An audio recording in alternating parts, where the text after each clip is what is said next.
Does it smell like chloroform to you?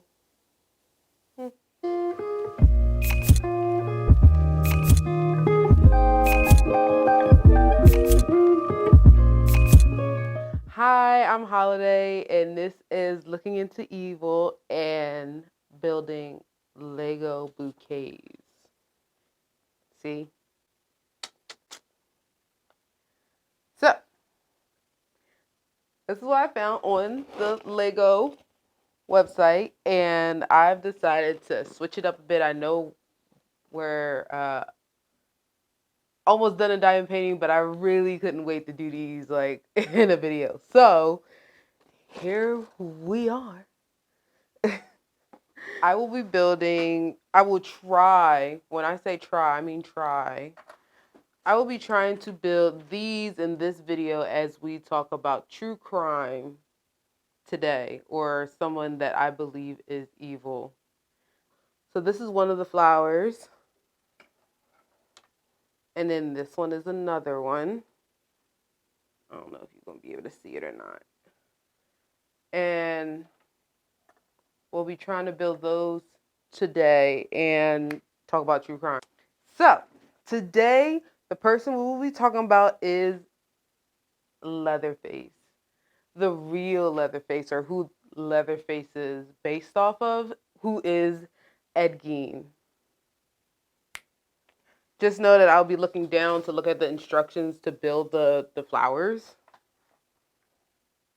So I'll probably be looking down most of the time, so don't even like pay me any mind for real. Just listen. So, Edgein, Edward Theodore Gein, was born August 27, 1906. Birthplace is La Crosse, Wisconsin. He was born to a Augusta and a George Gein. His mother and father's relationship was very toxic. His dad was an alcoholic, and his mother was a very strict, hardcore Christian. Period. Like that's all I can say. That's what she was, a hardcore Christian. And she would teach her boys. Oh, I'm sorry.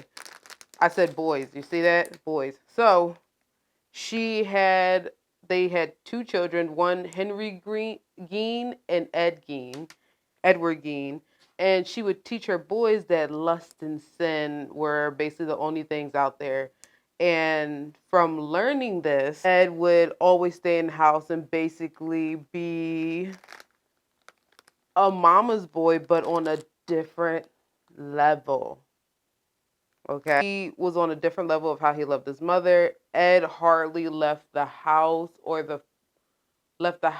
anything unless it was for school. And one day his mother just up and took the boys and her husband to a farm outside of Plainfield, and I guess to get them away from sin. And this really isolated Ed into really loving his mother. Sadly, after they move, his father ends up dying in 1940. So that means that Henry and Ed have to pick up odd jobs just to get the family by with their mother and everything. So it's like they're working harder and everything. And as I said, remember, Ed has a very big fascination with his mother. And you will find out how fascinating he does. Sadly, Henry ends up dying, but they blame it on a fire. So the story there is that there was a bush fire. They were burning bushes on the farm that they moved to.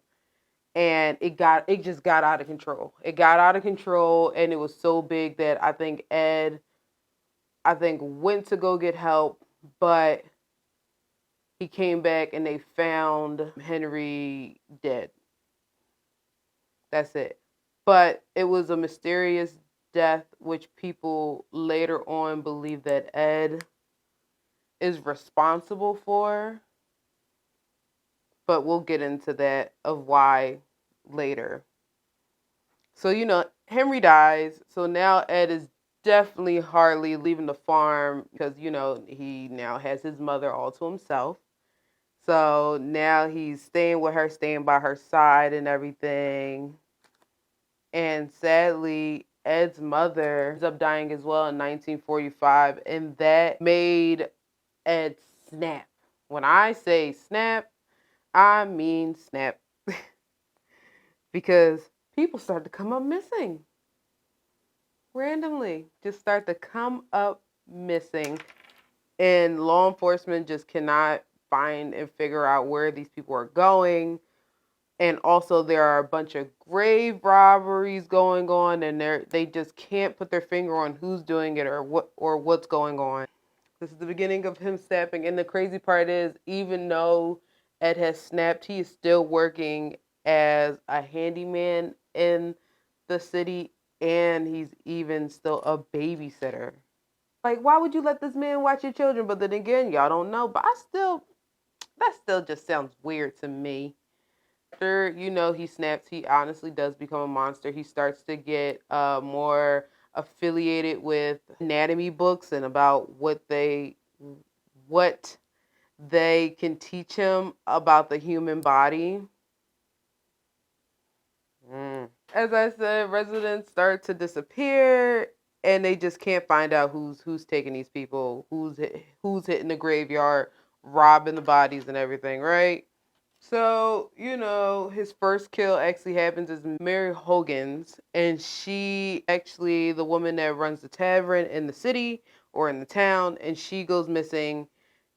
And then Beatrice Warren, who ran the hardware store, she goes missing. But her son, whose name is Frank, he's the deputy of the town, and he immediately starts to go into action to find out where his mother is. And there was actually a suspicion that Ed took her. They actually end up later that day apprehending Ed at a residence house later that night, and he is arrested and thrown into jail for right now, just in holding. And listen, police get to Ed's house and they search it, and what they find is that, one, his mother's room is neat, it's all together, it's completely together. Nothing is out of place or anything. It's like she just passed away. Maybe it's like she just passed away, like nothing was touched. But then the rest of the house is in shambles. When I say shambles, it's falling apart. There's holes in the ceiling.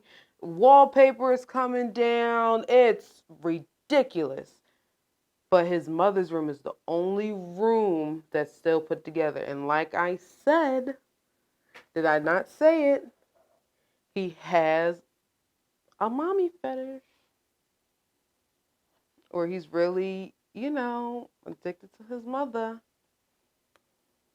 So, one down.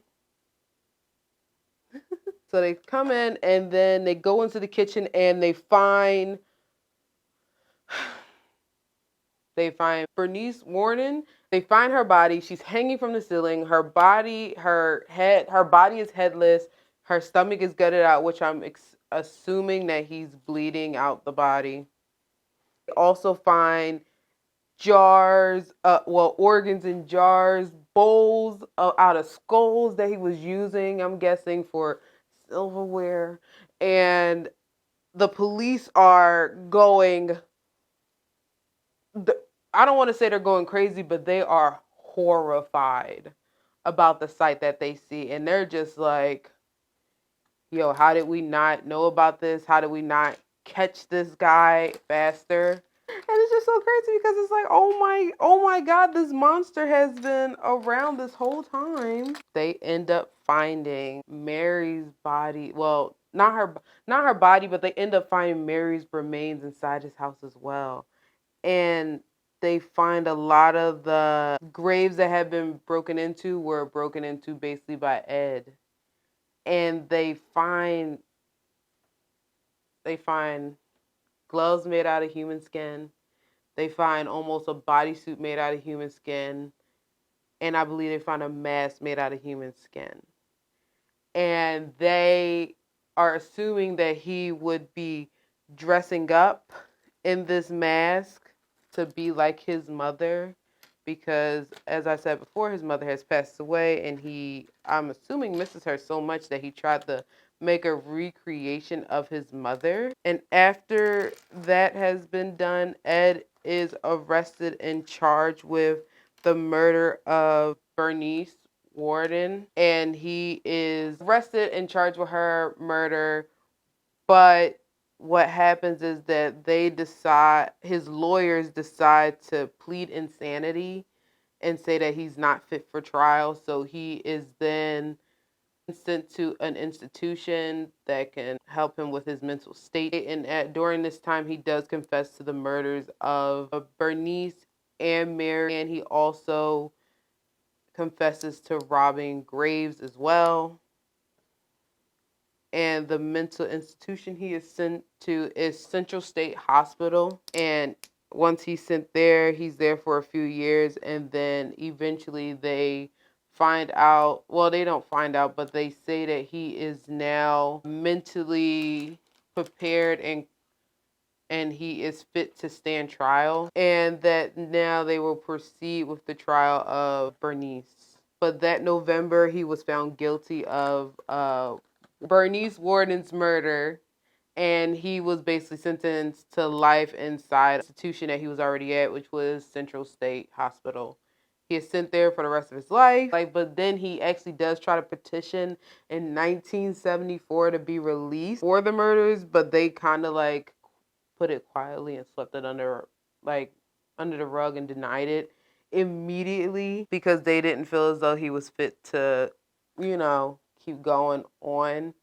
And crazy, the fun fact that he actually shares while he's institutionalized, basically, he likes fresh skin over graveyard skin. And what I mean by that is that he said that fresh skin was more stretchier and he could work with it more and it wouldn't rip.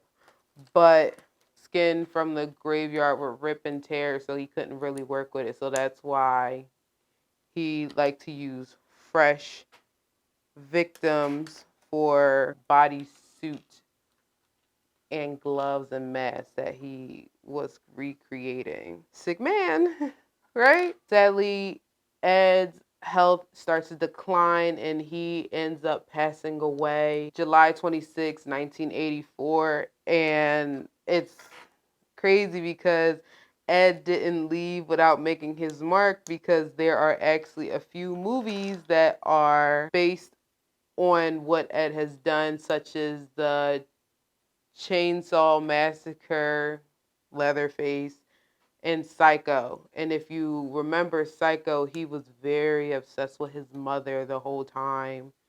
And in Leatherface, he loved his family, but at the same time, he really did more when it came to touching skin and everything. And obviously, Leatherface, he has skin on his face. It's a sad story. I'm sorry, I totally forgot to add this information in, and this information is actually important. Remember when I talked about I know I talked about his death and everything, but let's go back to the beginning.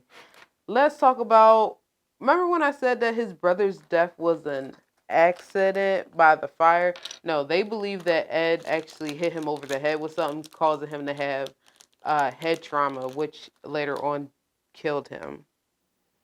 So that is the story about Ed Gein and the terrible things that he did to his brother and to the disappearing people in the town of Plainfield. And I hope you guys enjoyed watching me build these 2 Lego flowers. They're amazing. Please don't forget to like, comment, and subscribe. And I will see everybody here next Wednesday. Bye. Look at these cute little flowers. Ever since the day that you went away.